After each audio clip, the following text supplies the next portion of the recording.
first rule of camping is always pick a good campsite. This should be as good a spot as any since we've got the trailer. A good camper must be ready for anything. George's wood made a perfect fire.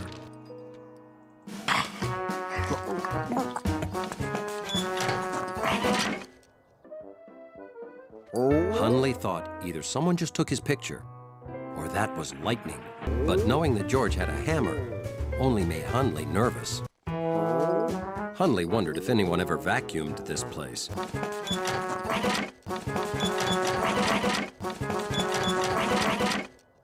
Which meant all this nature was just not natural.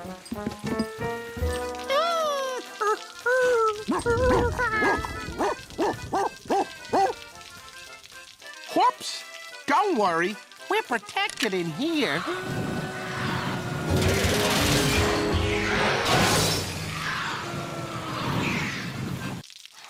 Well, I doubt that much water will get in anyway.